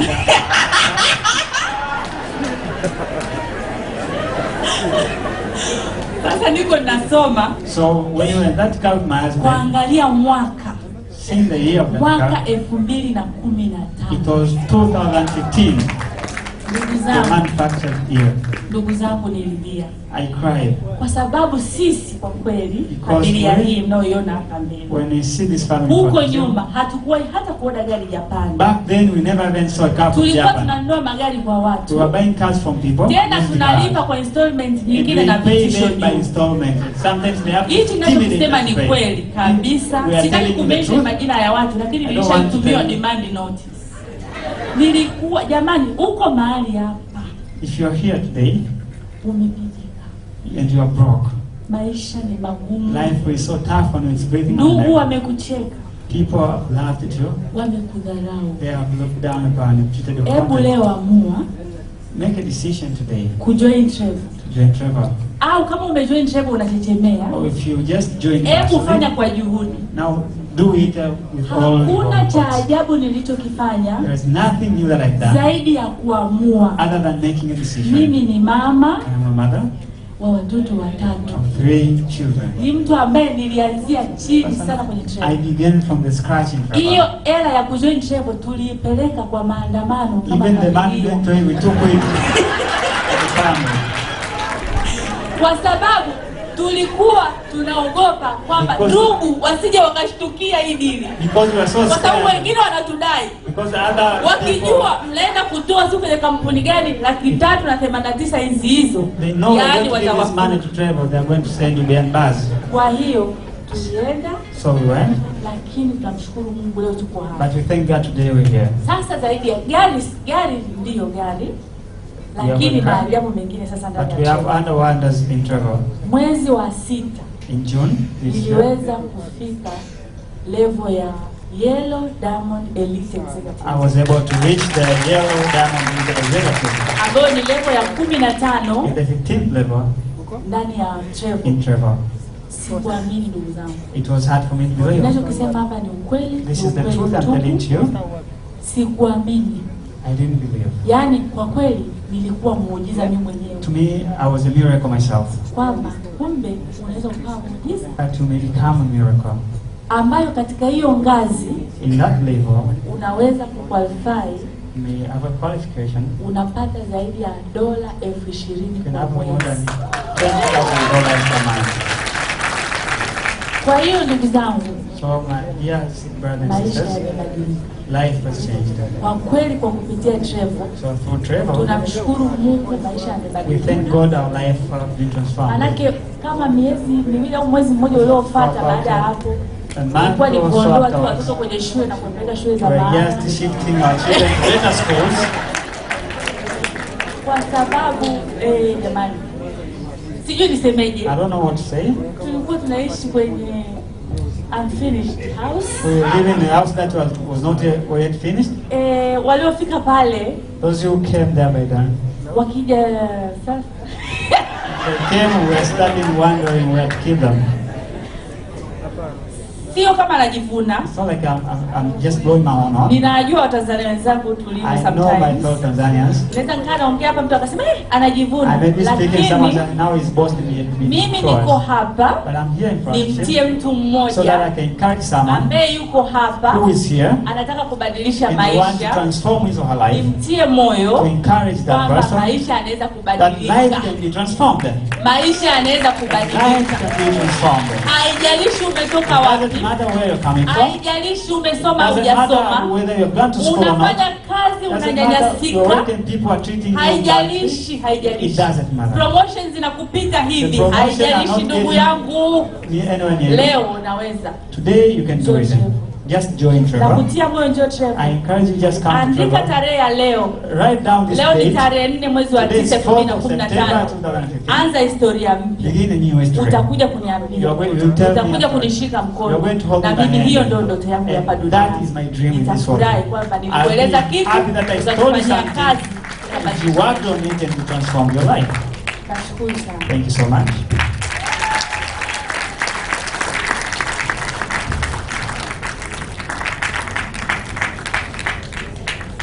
Is that not amazing? I said, is that not amazing? Just their pool bonus. Okay, kwa bonus tu ya pool bonus for this month kwa mwezi huu was over $20,000 US. Ilikuwa ni zaidi ya dola 20,000 za Kimarekani. 1 month. Kwa mwezi mmoja. Did you hear me? Umenisikia? That's not their monthly auto ship commissions. That's not their enrollment commissions. That's just being a part of our global pool bonuses. How many of y'all like that kind of lifestyle? Let's give them a hand. Thank you all so much. So we're ready to close, and so I want to just tell you all, before we move to the next part of the program to give recognition, because Trevo is all about honoring people for their efforts. As I finish my part, I want you to look up here and listen to me well. On behalf of myself, kwa niaba yangu mwenyewe, Holly, my wife, Holly mke wangu, and our daughter Alexandria, na binti yetu Alexandria, we want you to know something. Nataka wewe ufahamu kitu. We are so grateful for you. Tunashukuru sana kwa ajili yenu. We thank God for you every day. Tunamshukuru Mungu kwa ajili yenu kila siku. We pray that your life, tunaomba kwamba maisha yako goes all the way to extraordinary. We pray that divine doors will open for you. That divine connections will come your way. And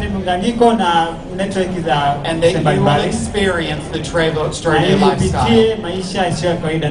So thank you so much for being a part. If you are a guest here tonight, you need to get involved tonight. Don't even wait till tomorrow, because you want to start your journey towards extraordinary right now. So I hope you've learned something tonight, and I hope you will apply it to your life and your business, so that you'll go all the way to the top. Thank you so much, and God bless you. By February nikashatoka kazini, baki ilikuwa ni 1 month notice. Nakumbuka mpaka bosi wangu siku akaniita. So remember my boss called me. Said, "Love, is it because of that thing?" Kwa sababu tu ya hicho kitu. Nikamwambia yes. I said, and do you know what? Na unafahamu nini? I'll make you proud. Nitakufanya ujivunie mimi. Utafurahi kwamba kuna mtu kama mimi nilishawahi kupita kwenye mikono. You'll be so happy that I once passed through your hands. Nitakufanya watu wafurahi kwamba kumbe alikuwa anafanya kwako. I will make people say, wow, sure working with you. Nakumbuka wakati naondoka ofisini nilitoa speech. I remember when I was leaving the office, I gave a speech and I said, ninatoka, I'm getting out of this office, lakini I'll make you proud. Mtajisikia vizuri kufahamiana na mimi. I'm going to make you feel good kwa sababu ninakwenda kufanya kazi. Because I'm going to work. Namshukuru Mungu. And I thank God. Kwamba leo tumesimama mbele yetu. I'm standing in front of you. Ndani ya miezi 4 Trevo nilikuwa nimepata gari. I was able to acquire a car. Brand new. And it was brand new. Siku naenda kupokea lile gari. By the time I was going to receive that car, nikapewa kwanza kadi. Maki wanakupa kila kitu. Because they give you everything. Kila kitu, yani gari inakuja tayari na plate number. Comes with a plate number. Kwa nikapewa ile kadi. So I was given a card. Niko na gari sasa, tuko na mnyongo kwenye gari yetu nyingine nzuri sana.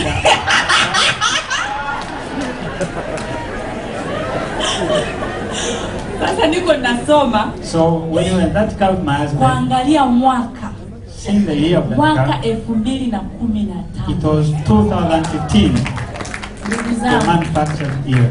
Ndugu zangu nililia. I cried. Kwa sababu sisi kwa kweli familia hii mnaoiona hapa mbele. When you see this family huko nyuma hatukuwahi hata kuona gari Japan. Back then we never even saw a car from Japan. Tulikuwa tunanunua magari kwa watu. We were buying cars from people. Tena tunalipa kwa installment nyingine na vitisho by installment. Sometimes they have hichi ninachosema ni kweli kabisa. Sitaki kumention majina ya watu lakini nilishatumia demand notice.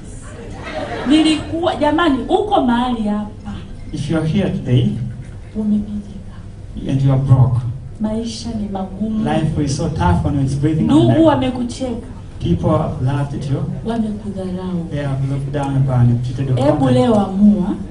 Make a decision today. Kujoin Trevor. To join Trevor. Au kama umejoin Trevor unachechemea. Or if you just join. Hebu fanya kwa juhudi. Now do it with all. Hakuna cha ajabu nilichokifanya. There is nothing new that I've done. Zaidi ya kuamua. Other than making a decision. Mimi ni mama. I am a mother. Wa watoto 3. Of 3 children. Ni mtu ambaye nilianzia chini sana kwenye Trevor. I began from the scratch in Trevor. Hiyo era ya kujoin Trevor tuliipeleka kwa maandamano kama even the man we took it as a family. Kwa sababu tulikuwa tunaogopa kwamba ndugu wasije wakashtukia hii dili. Because we were so scared. Kwa sababu wengine wanatudai. Because the other wakijua mnaenda kutoa siku kwenye kampuni gani 389 hizi hizo. Yani watawa money to travel, they are going to send you behind bars. Kwa hiyo tulienda. So we went. Lakini tunamshukuru Mungu leo tuko hapa. But we thank God today we're here. Sasa zaidi ya gari ndio gari. Lakini na ajabu mengine sasa ndani. But we have other wonders in Trevor.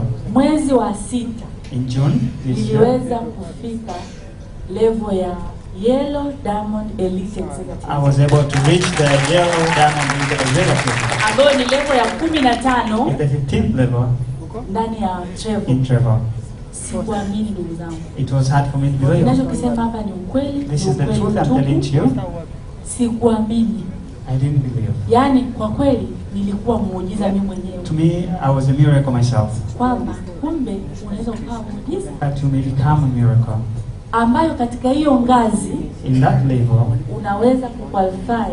You may have a qualification. Unapata zaidi ya $20,000 kwa mwezi. $10,000 per month. Kwa hiyo ndugu zangu, so my dear brothers and sisters, life has changed. Kwa kweli kwa kupitia Trevor. So through Trevor, tunamshukuru Mungu maisha yamebadilika. We thank God our life has been transformed. Manake kama miezi miwili au mwezi mmoja uliofuata baada ya hapo ilikuwa ni kuondoa tu watoto kwenye shule na kupeleka shule za maana. We're just shifting our children to better schools. Kwa sababu jamani, sijui nisemeje. I don't know what to say. Tulikuwa tunaishi kwenye unfinished house. We were living in a house that was not yet finished. Waliofika pale, those who came there by then, wakija sasa they came, we were starting wondering where to kill them. Sio kama najivuna. It's not like I'm just blowing my own horn. Ninajua Watanzania wenzangu tulivyo sometimes. I know my fellow Tanzanians. Naweza nikaa naongea hapa mtu akasema anajivuna. I may be speaking someone now is boasting me. Mimi niko hapa. But I'm here in front of you. Nimtie mtu mmoja. So that I can encourage someone. Ambaye yuko hapa. Who is here. Anataka kubadilisha maisha. And want to transform his or her life. Nimtie moyo. To encourage that person. Maisha yanaweza kubadilika. That life can be transformed. Maisha yanaweza kubadilika. Life can be transformed. Haijalishi umetoka wapi. Doesn't matter where you're coming from. Haijalishi umesoma au hujasoma. Whether you've gone to school or not. Unafanya kazi unanyanyasika. Haijalishi. It doesn't matter. Promotions zinakupita hivi. Haijalishi ndugu yangu. Leo unaweza. Today you can do it. just join Trevor. Nakutia moyo njoo Trevor. I encourage you just come to Andika Trevor. tarehe ya leo. Write down this Leo ni date. tarehe 4 mwezi wa Today is 9 4th of 2015. September 2015. Anza historia mpya. Begin a new history. Utakuja You kuniambia. are going to tell me Utakuja afterwards. kunishika You are mkono. going to hold Na me by mimi hand. hiyo ndio ndoto yangu hapa And duniani. that is my dream in this world. Nitafurahi kwamba I'll nilikueleza be kitu. happy that I told you Ukakifanyia something. kazi. And you worked on it and you transformed your life. Nashukuru sana. Thank you so much.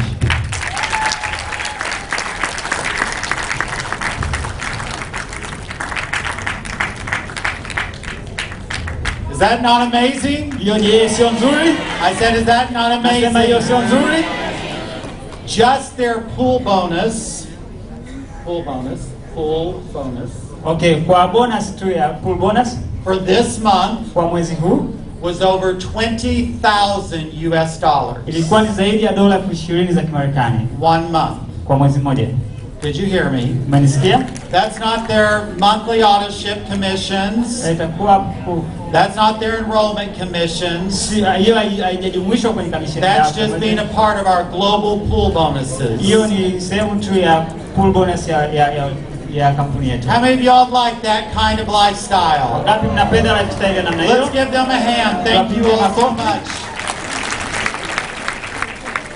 So we're ready to close, and so I want to just tell you all, Kwa hiyo tunaenda kufunga. before we move to the next part of the program to give recognition, Kabla hatujaingia kwenye kipengele kingine cha because Trevo utambuzi. is all about honoring people for their efforts. Trevor inahusiana na kuheshimu watu kwa jitihada As zao. I finish my part, I want you to look up here and listen to me well. Ninapomaliza sehemu yangu nataka uniangalie na kunisikiliza kwa makini. On behalf of myself, Kwa niaba yangu mwenyewe, Holly, my wife, Holly mke wangu and our daughter na binti Alexandria, yetu we Alexandria, want you to know something. nataka wewe ufahamu kitu. We are so grateful for you. Tunashukuru sana kwa ajili yenu. We thank God for you every day. Tunamshukuru Mungu kwa ajili yenu kila siku. We pray that your life Tunaomba kwamba maisha yako goes all the way yaende mbali zaidi, to extraordinary. yafikie maisha yasiyo ya kawaida. We pray that divine doors will open for Tunaomba you. milango ya kimungu That divine ifunguke, connections will come your way. pate muunganiko na network za And that you will mbalimbali, experience the Trevo na extraordinary ili lifestyle. upitie maisha yasiyo ya kawaida ndani ya Trevor. So thank you so much for being a part. Asanteni sana kwa kuwa sehemu. If you are a guest here Kama wewe tonight, ni mgeni siku ya leo, you need to get involved tonight. na inabidi ujihusishe na Trevor Don't leo. even wait till tomorrow, Usisubiri hata mpaka kesho, because you want to start your journey towards kwa sababu extraordinary right unataka now. uanze safari yako kuelekea maisha yasiyo ya So I kawaida. hope you've learned something Kwa tonight, natumaini umejifunza and I hope kitu, you will apply it to your life and na your business, utaitumia kwenye maisha yako na kwenye so biashara that you'll yako go all the way to the top. mpaka ufike kileleni. Thank you so much, and God Asanteni bless you. sana na Mungu awabariki. Makofi tafadhali. You can do better. Come on.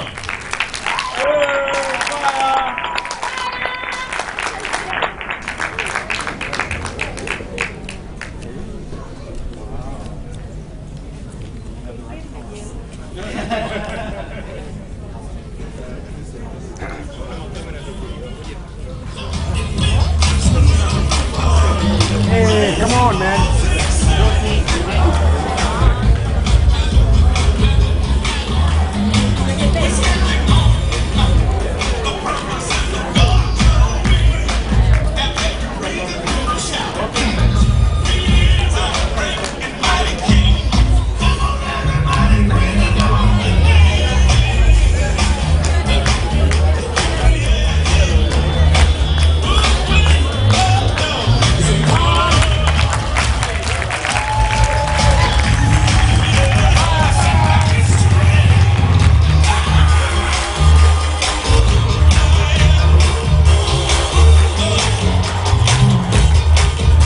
Next, Blue Diamond Executive Ramadani Chando. Come on.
Executive David Kagoro.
For Emerald Elite Executive Samuel Nlai.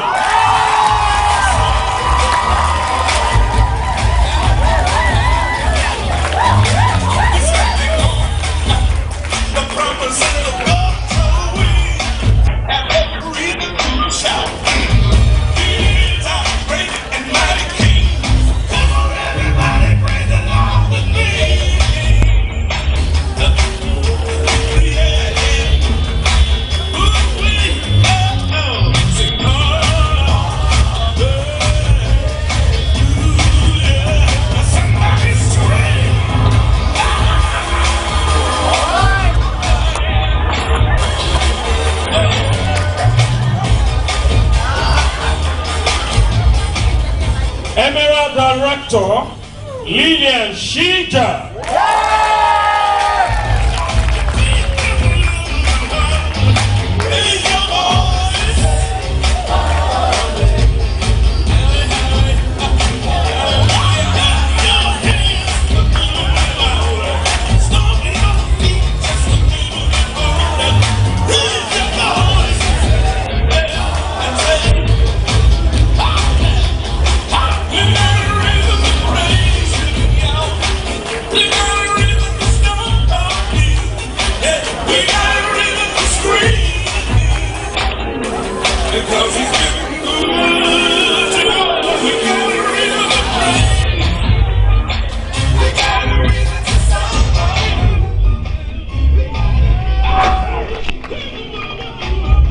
Give it up for the Blue Sapphire Director, Weasley Happy Usini.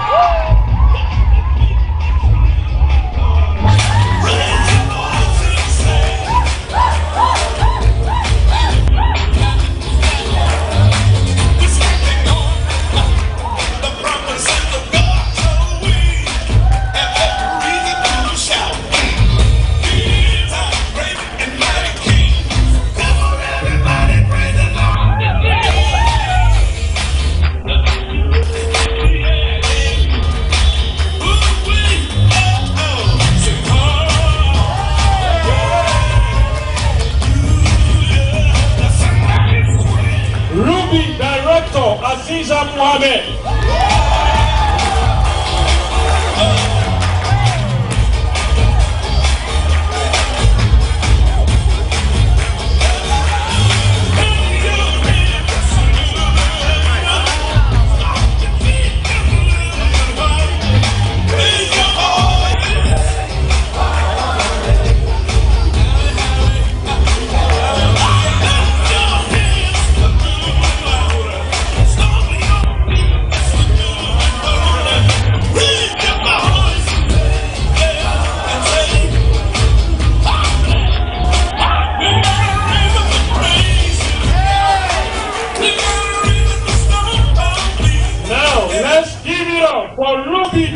Director, Beatrice Maliti.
Decorate amethyst directors, and we start with Lazaro Gimba,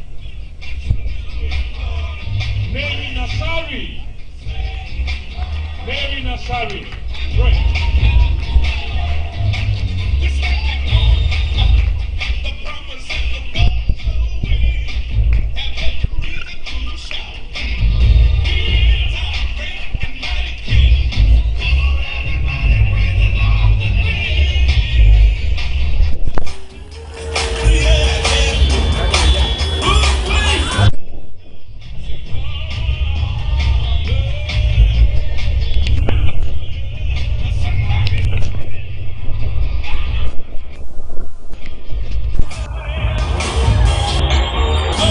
Moses Irira, Filipina Msaki.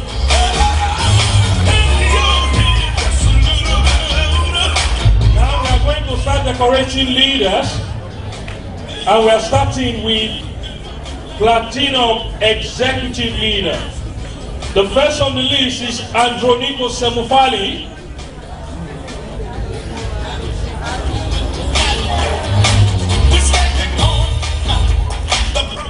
Benedicta Masi.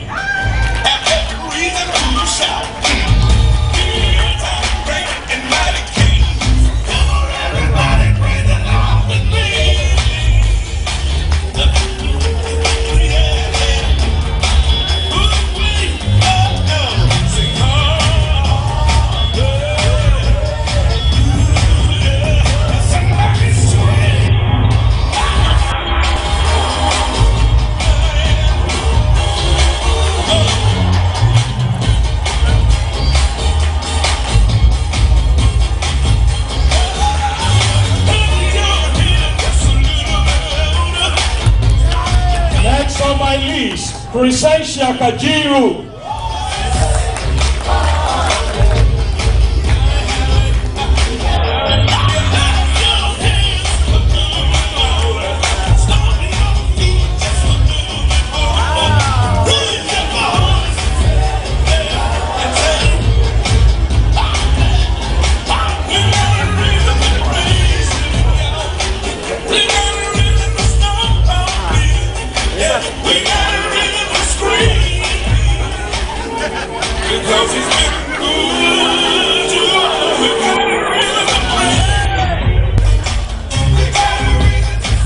Grace Ngonda, Julius Mwinula, Marian Solomon, Hugo.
nilichukua nafasi hii tu kwa muda mfupi niweze kumshukuru Mark Steven kama yeye kwa kutuletea Trevor. Ndani yake nimeshajitoa katika hali iliyokuwa ngumu. Kiafya nilikuwa mgonjwa wa kisukari 39. Sasa hivi nimepona 4. Na pia upande wa kifedha nina watoto pale wasimame. Naomba msimame haraka haraka. Na mimi nilifilisika, watoto wakafukuzwa shule mwaka mzima hawaendi. Sasa hivi wanaenda shule vizuri na maisha yameenda vizuri. Ni Trevor tu. Haya. Wow, that's a good one. Now let's get ready as we give it up for Dr. Androniko Semufani, Platinum Executive Leader. Come on, let's go.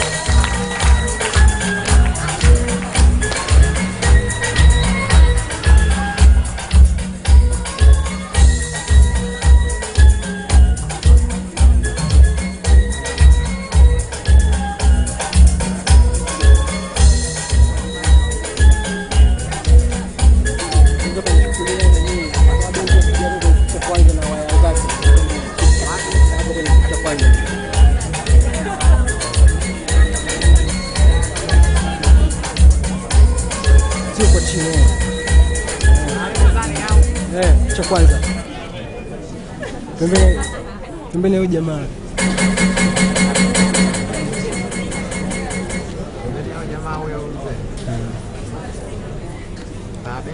Kigani na Wambi. Next on my list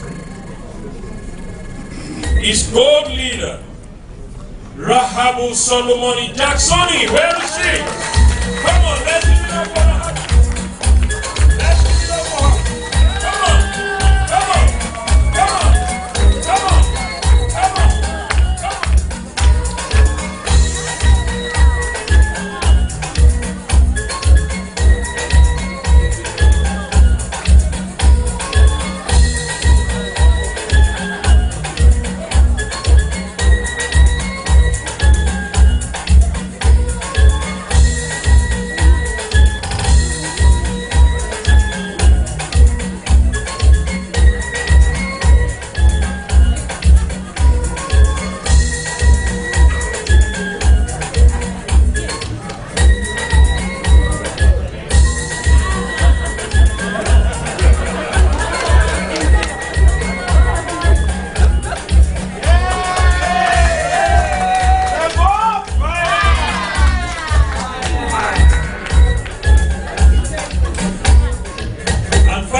This evening,